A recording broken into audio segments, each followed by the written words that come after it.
जय श्री राधे।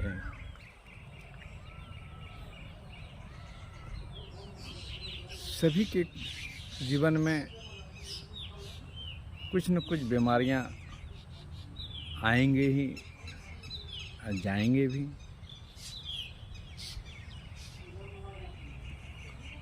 अगर ये आप अपने अनुभव से हो, कुंडली के भाषा से हो, अगर ये समझ जाइए कि किस ग्रह से हमारा बीमारी आ रहा है।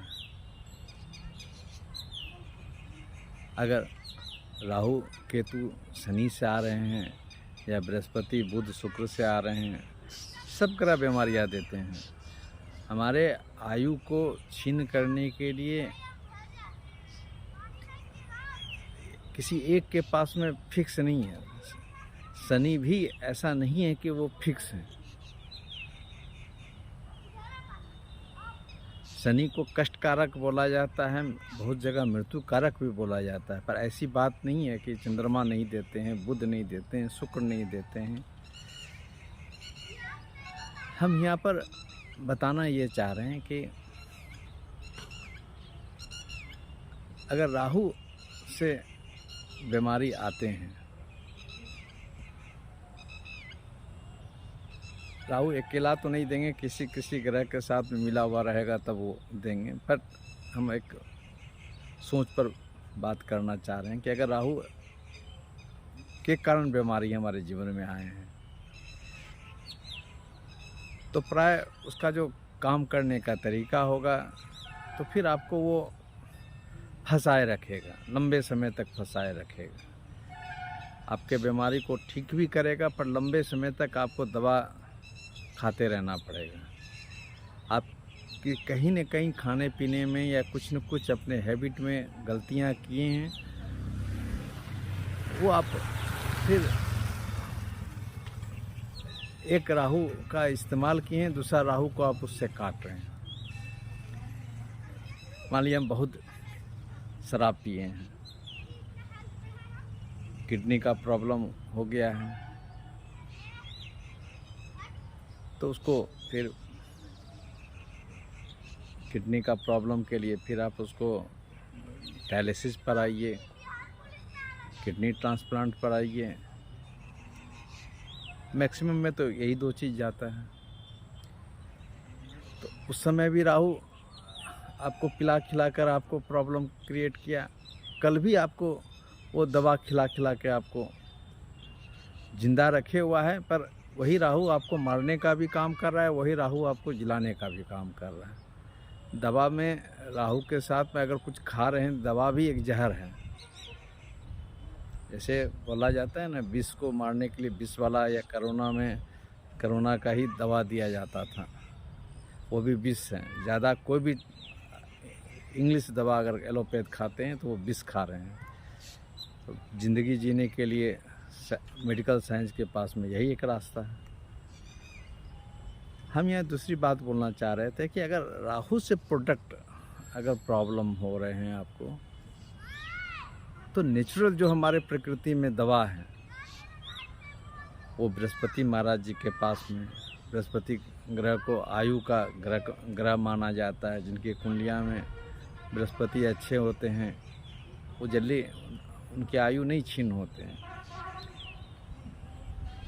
अगर कहीं बड़ा एक्सीडेंट भी हो गया है, कहीं अगर दुर्घटना में बहुत बड़ा चोट भी लग गया है, या कहीं मारपीट में सेना में या किसी अपराधी का गोली भी लग गया है, तो वो निकल बैठ जाते हैं। अब जैसे महानायक अमिताभ बच्चन को इतने बड़े परेशानियां हैं, उनका बृहस्पति ऊंच के हैं। पैसे के मैटर पर नहीं बोलेंगे कि बहुत पैसा वाला आपको बनाएगा बृहस्पति, आयु के बारे में तो ज़रूर बोलेंगे। तो हम यहाँ पर बृहस्पति ग्रह का इसलिए चर्चा कर रहे हैं कि अगर राहु से प्रॉब्लम क्रिएट हुआ है तो बृहस्पति का मदद लीजिए लंबी आयु के लिए और अच्छे स्वास्थ्य को लाभ प्राप्त करने के लिए। उसके लिए आप क्या कर सकते हैं, इसलिए बता रहे हैं कि आप अगर अटैक कर गया है कोई बीमारी, तो आप योगा कीजिए, आप हर्बल आयुर्वेद पर आइए। राहु का काउंटर में राहु मत चलिए। जहाँ कोई रास्ता नहीं है वहाँ तो कोई बात नहीं है, और अगर आपके पास में समय है, आप मैं तो बहुत नज़दीकी से बहुत लोगों को देखा हूँ, पर विश्वास वाली आयु पर जब बात आती है तो लॉजिक नहीं समझ में आता है। बट स्वामी रामदेव जी के पास में जो इतिहास है, जो उनके पास में बड़े बड़े कैंसर से लेके बड़े बड़े प्रॉब्लम वाले लोग, मेरे भी कई लोग हर्बल से बहुत लंबी लंबी आयु जिए हैं। फिर नियंत्रण नहीं लोग रह पाते हैं कि एलोपैथ में टाइट होकर लोग बोलते हैं कितना दवा खाते रहिए, बार बार आके आप टेस्ट कराते रहिए, आपको ये सब परहेज करना है। और चूँकि एलोपैथ में अगर आप दवा कम कर देते हैं या फिर अपने डाइट को बदल देते हैं, तुरंत आप पर अटैक हो जाएगा, यानी प्रॉब्लम अचानक बढ़ेगा। आयुर्वेद में ऐसा बात नहीं है, समय लेता है। अगर आप गलत स्टेप जा रहे हैं, छोड़ दिए हैं, तो एलोपैथ का जो एलोपैथी जो हम लोग राहु से उसका इलाज करते हैं, राहु वही बीमारी दे रहा है, उसी से हम इलाज कर रहे हैं। हम ये कहना चाहते हैं कि राहु का इलाज आप बृहस्पति से कीजिए, बुध से कीजिए, आयुर्वेद से कीजिए। बुध दोनों में आ जाता है, एलोपैथ में भी आ जाता है, आयुर्वेद में भी वैदिक ग्रह कहा जाता है। दिमाग कहाँ पर हम टच करें जो हमको रिकवरी कर सकें। अब मान लीजिए बृहस्पति अगर मेरा कमज़ोर है, बृहस्पति कमज़ोर होने से लीवर का प्रॉब्लम प्राय देते हैं, इन्फेक्शन बॉडी में देते हैं। अगर ये चीज़ हमारे कमज़ोर है तो विल पावर को आप मजबूत करके बृहस्पति के इस चीज़ को ही पकड़िए। अब फ्रॉम द बिगनिंग आप आंवला खाते रहिए, बहुत तरह के जो भी और जड़ी बूटी हैं लीवर से संबंधित, वो सब खाते रहिए, आपको वो चढ़ेगा ही नहीं, आपको एलोपैथ में जाना ही नहीं पड़ेगा। चंद्रमा चेस्ट से रिलेटेड प्रॉब्लम देता है, कफ से रिलेटेड प्रॉब्लम देता है, अस्थमा से रिलेटेड प्रॉब्लम देता है, सांस श्वसन फेफड़ा से संबंधित प्रॉब्लम देता है, उसमें बुध का भी रोल है। तो जन्म से ही आप अनुलोम विलोम कीजिए, फेफड़ा को फुलाने का काम कीजिए, आपको एलोपैथ में जाने की ज़रूरत ही नहीं पड़ेगा। तो लंबी आयु के लिए आपको एलोपैथ को इमरजेंसी में रखिए, और ट्रीटमेंट में आप हर्बल, योगा, प्राकृतिक चिकित्सा, ये सब चीज़ को आप फॉलो कीजिए। ये मैं नहीं बोल रहा हूँ, आदिकाल में एलोपैथ नहीं था। भगवान चरक और ये सब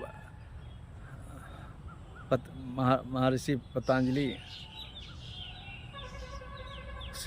डायरेक्ट उनको आयुर्वेद और चिकित्सा विज्ञान का ज़बरदस्त ज्ञान था, भगवान माने जाते थे। अभी भी अगर आप बहुत आयुर्वेद को इस्तेमाल करते हैं और जानकारी है, बड़ा से बड़ा प्रॉब्लम आपको सॉर्ट आउट हो जाएगा। शुगर में क्या है, मधुमेह में क्या है, आप टैबलेट खाइए, बाद में नहीं हो तो आपको इंसुलिन पर रखेगा। प्राकृतिक चिकित्सा वाले लोग थेरेपी देते हैं, मिट्टी का थेरेपी देते हैं, पैर गर्म ठंडा पानी करते हैं। आयुर्वेद वाले भी पैदल चलने की बात बोलते हैं। जितना भी आपका पैर नीरों का प्रॉब्लम, ये जो शुगर है वो प्योर नीरों का प्रॉब्लम है।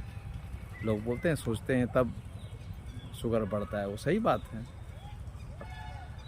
पैर नीरों के लिए वो आपको बुध और बृहस्पति जिम्मेदार है, कहीं ना कहीं कमज़ोर है, वो आपको अटैक करेगा। इसलिए एलोपैथ को जहाँ तक संभव हो हर्बल में बृहस्पति के ग्रुप में आइए, बुध के ग्रुप में आइए, लंबी आयु पाइएगा। और एक और आप अनुसंधान कर लीजिएगा, अपने जितने बड़े बुजुर्ग